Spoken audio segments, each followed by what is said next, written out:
समझदार किसान का बच्चा। एक छोटे से गांव में एक किसान अपने छोटे से खेत में काम करता था। उसकी एक संतान थी, एक लड़का जिसका नाम अर्जुन था।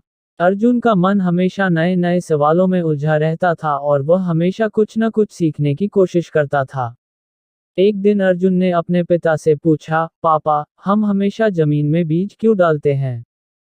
क्या सिर्फ बीज डालने से फसल उग आती है? किसान मुस्कुराया और अपने बेटे को एक कहानी सुनाने का निर्णय लिया। किसान ने कहा, देखो बेटा, एक समय की बात है। एक बड़ा व्यापारी अपने गांव से कहीं जा रहा था। उसके पास बहुत सारे बीज थे जो उसे बेचने थे।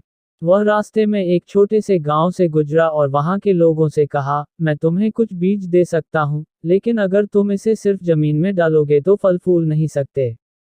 तुम्हें मेहनत भी करनी होगी, पानी देना होगा और समय समय पर ध्यान रखना होगा।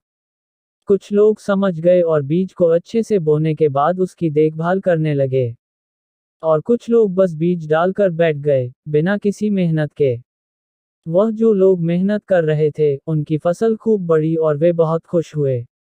अर्जुन ने कहा, तो इसका मतलब सिर्फ बीज डालना ही काफी नहीं है, हमें मेहनत भी करनी पड़ती है। किसान ने हाँ में सिर हिलाया और कहा, बिल्कुल। बीज को उगाने के लिए मेहनत, समय और सही देखभाल की जरूरत होती है। यही जीवन का भी सिद्धांत है। मेहनत किए बिना कुछ भी प्राप्त नहीं होता। अर्जुन को समझ में आ गया कि जीवन में सफलता पाने के लिए केवल इच्छा और कड़ी मेहनत की आवश्यकता होती है। अब वह हमेशा अपने कामों में दिल से मेहनत करता और अपने पिता की बातों को याद रखता। समाप्त।